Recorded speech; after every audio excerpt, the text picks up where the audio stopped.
તો અમદાવાદ શહેરમાં ભૂવા પડવાનો સિલસિલો હજુ પણ યથાવત છે, જેમાં શહેરના સીટીએમ 4 રસ્તા પર ભૂવો પડ્યો હતો। થોડા દિવસો પહેલા જ ડ્રેનેજ કામગીરી પૂર્ણ કરાઈ છે। ભૂવા પડવાની શક્યતાની જાણ તંત્રને કરી હતી તેવું સ્થાનિકોએ કહ્યું। ડ્રેનેજ કામગીરી બાદ ભૂવો પડતા કામગીરી ઉપર પણ સવાલો ઉઠ્યા છે।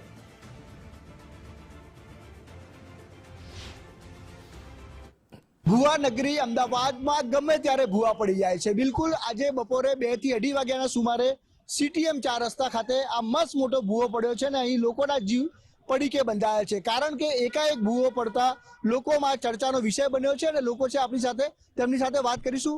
આપનું શું કહેવું છે, કેટલા વાગે આ ભૂવો પડ્યો અને કઈ પરિસ્થિતિ?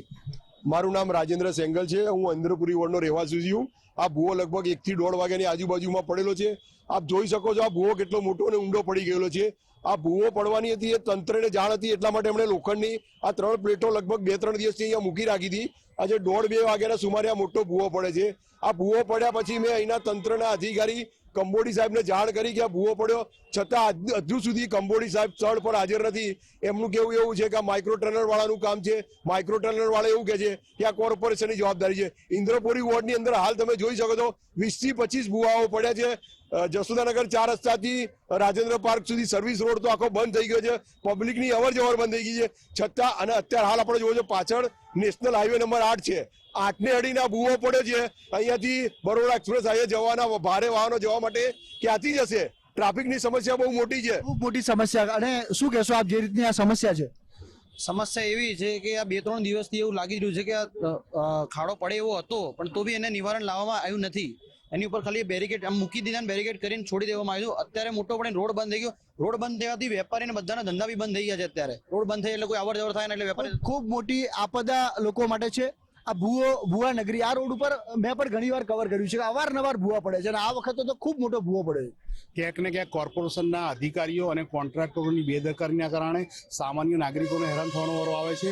જ્યારે પણ કંઈ કામ થાય ત્યારે થર્ડ પાર્ટી ઇન્સ્પેક્શન તરીકે વિઝિટ લેવી જોઈએ અને સતત સંકલન કરી અને દેખરેખ રાખવી જોઈએ। તે નથી રખાતું, તેના કારણે જ જે કોન્ટ્રાક્ટર છે નબળી ગુણવત્તાવાળું કામ કરે છે અને જ્યાં ચેમ્બરો હોય ત્યાં ગેસના નિકાલની પાઇપ મૂકવી જોઈએ, પાઇપ નથી હોતી, તેના કારણે ગેસ થાય છે ચેમ્બરમાં અને આસપાસમાં ફેલાય છે।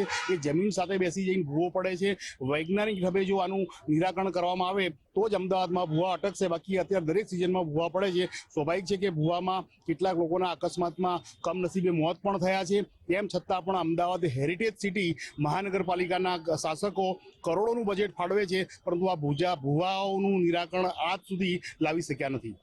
ભૂવા નગરીનું બિરુદ જાણે કે અમદાવાદે મેળવ્યું છે, કારણ કે આ જે રસ્તા છે અહીં અવારનવાર ભૂવા પડતા હોય છે। ત્યારે આ સીટીએમ 4 રસ્તા કે જ્યાં મુખ્ય સવાર સાંજ અહીં ભારે પુષ્કળ ટ્રાફિક હોય છે અને ત્યાં આટલો મસ્ત મોટો ભૂવો પડતા લોકોના હાલ બેહાલ થયા છે। ત્યારે કુંભકર્ણીય નિદ્રામાં તલ્લીન એવા એસી ઓફિસમાં બેસતા અધિકારીઓ અહીં જ્યારે આ કામગીરી ચાલતી હોય ત્યારે નિરીક્ષણ માટે આવતા નથી, એનું પ્રોપર ઇન્સ્પેક્શન થતું નથી અને વૈજ્ઞાનિક ઢબે આ કામગીરી થતી નથી। પરિણામે જ આ ભૂવા પડતા હોવાનું સ્થાનિકો જણાવી રહ્યા છે અને હજુ સુધી કોઈ અધિકારી પણ તેને જોવા આવ્યા કે નિરીક્ષણ કર્યા આવા હોવાનું પણ તેઓ આક્ષેપ કરી રહ્યા છે કે કોઈ જ આવ્યું નથી। ત્યારે આ સમસ્યાનું સોલ્યુશન ક્યારે આવશે તે હાલ મોટો સવાલ ઊભો થયો છે। કેમેરા પર્સન સંદીપ સાથે સંજય જોશી, ગુજરાત ફર્સ્ટ, સીટીએમ અમદાવાદ।